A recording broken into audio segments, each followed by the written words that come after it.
Work and learn. Meet Light Meet Max. සක්‍රිය කර ගැනීමට MySLT app එකට log වෙන්න. Work and learn. Meet Light Meet Max. සක්‍රිය කර ගැනීමට MySLT app එකට log වෙන්න. අර පිරිමැස්ම ගැන හිතන ඔබට Vim Liquid වෙතින් රුපියල් 100ක ඉතිරියක්. හරිම සුළුයි.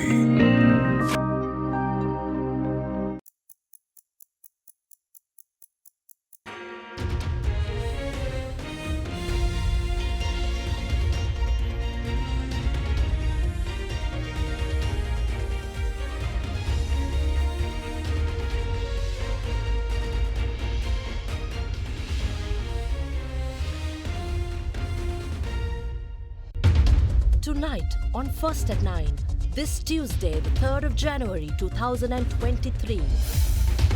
Holding company, Sri Lanka's state-owned enterprise restructure to come under 100% treasury-owned entity. Discouraging demerits, Sri Lanka hikes excise duty on alcohol and cigarettes by 20% from midnight. Postponed. Decision on new electricity tariffs to be taken at next cabinet meeting. Picking up, Sri Lanka makes comeback with tourism, recording over 720,000 arrivals in 2022. From AdaDerana, this is AdaDerana First at 9 with Indivadi Amuwata. Live from Studio 24 in Colombo. And a warm welcome. We take you straight to your top story. Sri Lanka will incorporate an entirely treasury-owned entity to expedite the restructuring process of state-owned enterprises. Cabinet approval was granted when it met yesterday for the first time this year to set up a parent company attached to the Treasury, where the Treasury Secretary will hold 100% of all shares to expedite the restructuring process of state-owned enterprises. Cabinet spokesperson Minister Bandula Gunawardena told media today that all state-owned enterprises being restructured will be made subsidiaries of this newly established affiliate company of the Treasury. President Ranil Wickremesinghe, presenting Budget 2023 in his capacity as Finance Minister, proposed the restructuring of state-owned enterprises in order to put an end to the state incurring unnecessary expenses to maintain loss-making state-owned enterprises. Several state-owned enterprises, including debt-burdened Sri Lankan Airlines, have been identified to be restructured. Budget 2023 outlined that initially measures will be taken to restructure Sri Lankan Airlines, Sri Lanka Telecom, Colombo Hilton, Waters Edge and Sri Lanka Insurance Corporation, along with its subsidiaries, so that the proceeds will be used to strengthen foreign exchange reserves of the country and to strengthen the rupee. Already a state enterprise restructuring unit is operational under the Ministry of Finance for the specific task of facilitating the SOE restructuring process. In a bid to expedite and strengthen this process further, the Cabinet of Ministers gave the green light to a proposal by President Ranil Wickremesinghe to establish a parent company affiliated to the Treasury with 100% equity ownership by the Treasury Secretary and to register the state enterprises identified for restructuring as subsidiaries of this entity. An entity with 100 equity ownership of the Treasury will be formed for SOE restructuring. We have to expedite it. We have to earn funds by at least restructuring these entities because we will be unable to implement our plans if we fail to import commodities.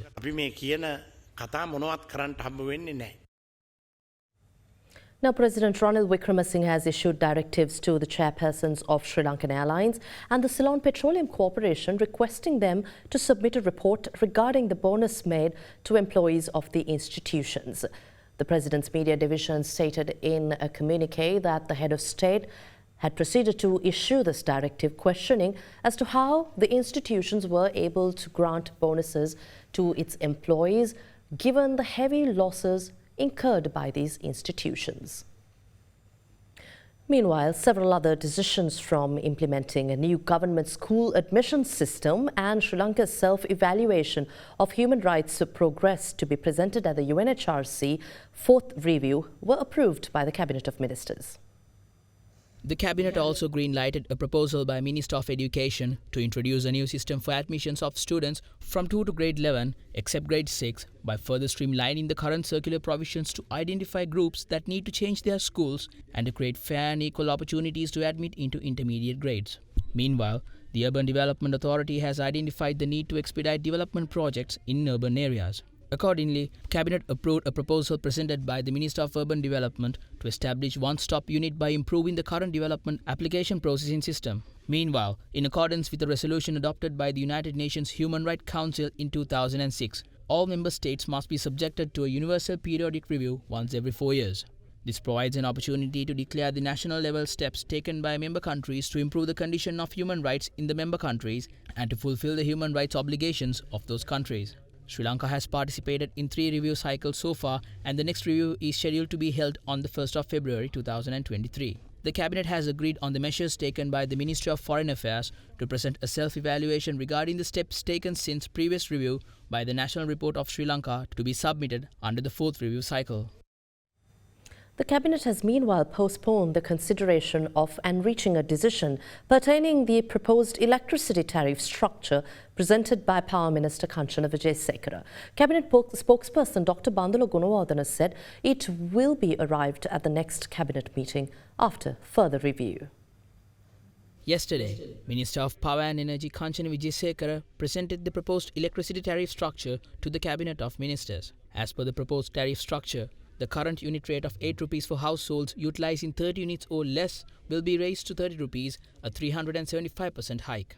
The tariff for 31 and 60 units consumed will be increased to 370% to 37 rupees from current 10 rupees.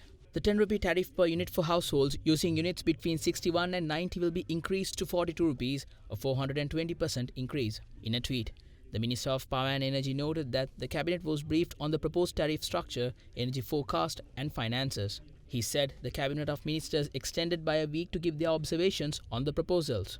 This was also explained this morning by the Cabinet spokesperson at the weekly Cabinet media briefing today. විදුලි බිල සම්බන්ධයෙන් ප්‍රතිපත්ති සැලසුම් අමාත්‍යවරයා වශයෙන් ගරු ජනාධිපතිතුමත් විදුලි බල අමාත්‍යතුමා වශයෙන් කාංචන විජේසේකර අමාත්‍යතුමත් සංශෝධිත විදුලි බල ගාස්තු පිළිබඳ කැබිනට් පත්‍රිකාවක් ඉදිරිපත් කළා. ඒ තවදුරටත් අධ්‍යයනය කරලා ඒ සඳහා අනුමැතිය ලබා දීම ලබන කැබිනට් මණ්ඩලයේදී කරන බව දැනුම් දුන්නා. ඒ පිළිබඳ ඉදිරි කැබිනට් මණ්ඩලයේදී විදුලි බිල වැඩි කිරීම සම්බන්ධයෙන් වෙන සාකච්ඡාව සිදු වෙනවා.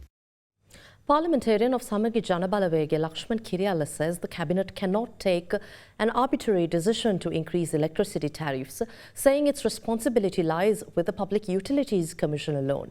Speaking at a media briefing today, Kiriyala said the subject minister has the power only to make policy as per the provisions of the Ceylon Electricity Board Act.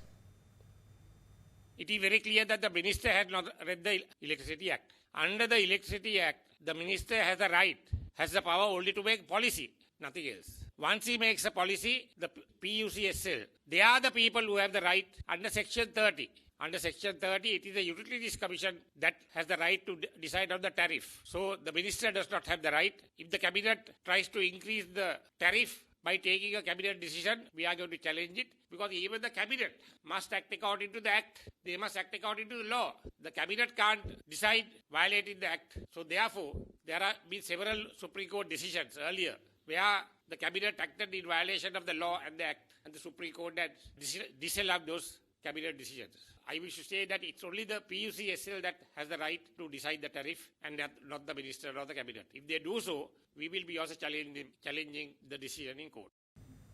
The excise duty on all varieties of liquor, wine and beer will be increased by 20% with effect from midnight tonight.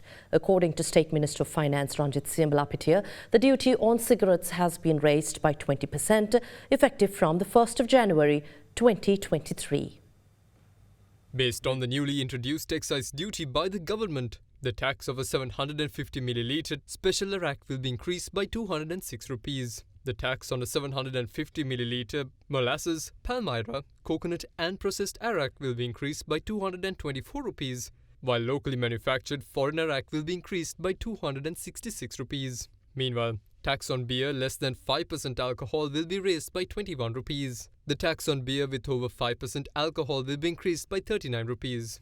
At the same time, the duty on cigarettes has been raised by 20% effective from the 1st of January 2023. Accordingly, the price of a stick of a cigarette which was at 90 rupees will be increased to 105 rupees. The prices of sticks of cigarettes which stood at 85 rupees and 70 rupees will go up to 100 rupees and 80 rupees respectively. Well, coming up next after this break, Sri Lanka ends 2020 with 719,978 tourist arrivals, almost 720,000 as planned. More news after this break.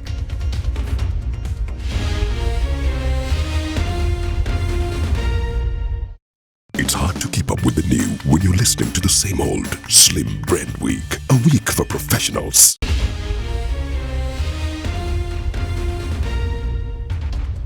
Welcome back to the news. Given the shortage of eggs in the market, government has decided to import eggs to meet the demand in the market. The decision was taken as a remedy to the inconvenience encountered by the people due to the shortage in the local market. Government says where required, it would mediate in the importation of eggs. The shortage was created as a result of poultry associations refusing to sell eggs at the 55 rupee price control. Government says it decided to import eggs to be sold at the stipulated price of 55 rupees or less. An extraordinary gazette declaring the supply and distribution of electricity and petroleum products and all services related to the health sector as essential services has been reissued. President Ranil Wickremesinghe declared in accordance with the powers vested in him in terms of Section 2 of the Essential Public Services Act number 61 of 1979, the three sectors as essential services.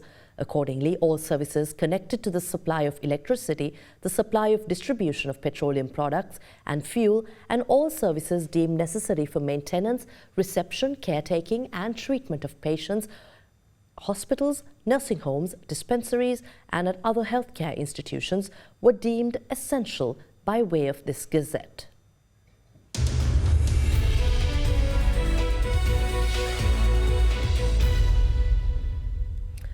Well, taking you to business news now, Sri Lanka recorded a total of 719,978 tourist arrivals to the country by the end of 2022. According to the Sri Lanka Tourism Development Authority, 91,961 tourists had visited the island in the month of December alone. Sri Lanka reported an increase of 525,483 tourist arrivals in 2022 compared to 194,495 tourist arrivals recorded the previous year, that's in 2021. Government expects to welcome some 1.5 million tourists this year with the operation of more flights and cruise ships to the island. The government has also set a target of welcoming 3 million tourists by year 2024. Meanwhile, taking you to the Colombo Stock Exchange, the central bank amended operational instructions on open market operations, which further indicates a possible easing of interest rates and as demand for T-bills may rise. The Colombo Bourse, in the meantime, closed flat during today's trading session as investors demonstrated mixed interest throughout the day. Life insurance and treasury-related counters witnessed active investor participation, with the central bank signalling easing of interest rates. With active investor interest, the main index scaled high during the first half of the session. However, following continuous escalation in share prices of some counters, investors resorted to book profits while selling pressure weighed down on the ASPI. Market closed at 8,512, gaining 2 points. Meanwhile, market turnover showed an improvement compared to the previous session to record 2.8 billion rupees, above daily average of 2.3 billion. Insurance sector and diversified financial sector dominated overall turnover with a joint contribution of 56%. Now overseas, European shares rose as investors awaited consumer prices data from Germany, the region's largest economy, while a jump in energy stocks lifted UK's FTSE 100 in its first trading day of the year today. The pan-regional stock 600 rose 1.6% in early trading to its highest level in more than 2 weeks. Germany Consumer Price Index data due today. could provide a preview for inflation in the Eurozone, with investors waiting to see if cost pressures in the region have weakened after the European Central Bank's aggressive monetary policy tightening. German consumer prices, harmonized to compare with other European Union countries, are expected to have risen by 10.7% on the year in December in the preliminary reading, compared to an 11.3% increase in November. European stocks ended their first session of the year higher after Eurozone manufacturing data suggested the worst had passed as supply chains begin to recover and inflationary pressures ease. Data also showed material shortages eased further in Germany's manufacturing sector towards the end of the year. UK's FTSE 100, which has been closed since a shortened session on Friday, rose 2.1% today to briefly touch its highest level since June 2022, supported by a jump in oil majors BP and Shell. Now, oil prices held in a narrow range today through the outlook for demand was clouded by a weak manufacturing activity survey from China and a warning from the head of the International Monetary Fund that the global economy faced a tough year ahead. IMF chief Kristalina Georgieva warned that a third of the global economy will be in recession this year as rising prices, higher interest rates, the war in Ukraine and the spread of COVID in China weigh on the global economy.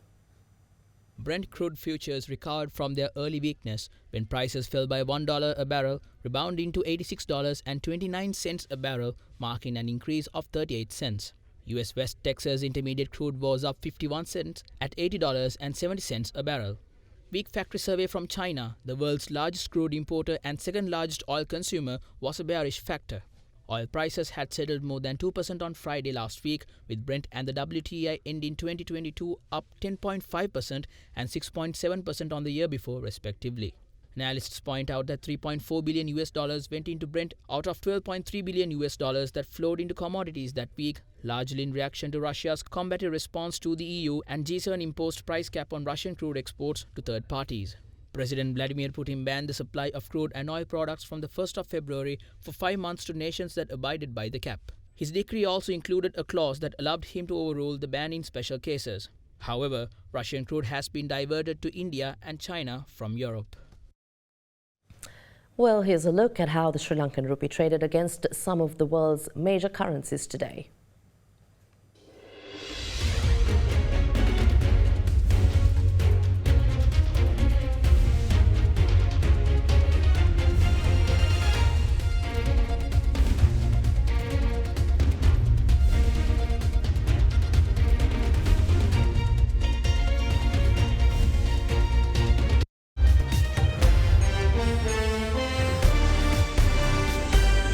Singapore's economy grew faster than official forecasts in 2022, but slower activity in the fourth quarter points to significant risks ahead for the city-state in the new year as global demand weakens and inflationary pressures weigh.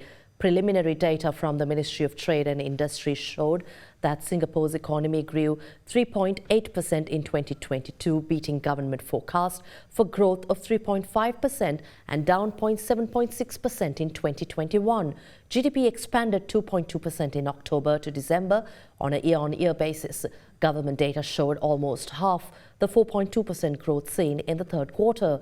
Singaporean Prime Minister Lee Hsien Loong said in his New Year message that the international outlook remains troubled, which will affect the city-state's economy, but the government expects growth of between 0.5% to 2.5% this year.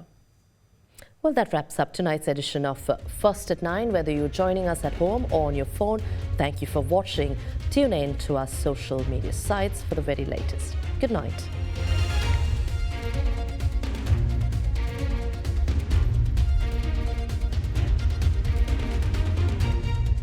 For news and information you can trust 24 hours a day, visit AdaDerana.lk.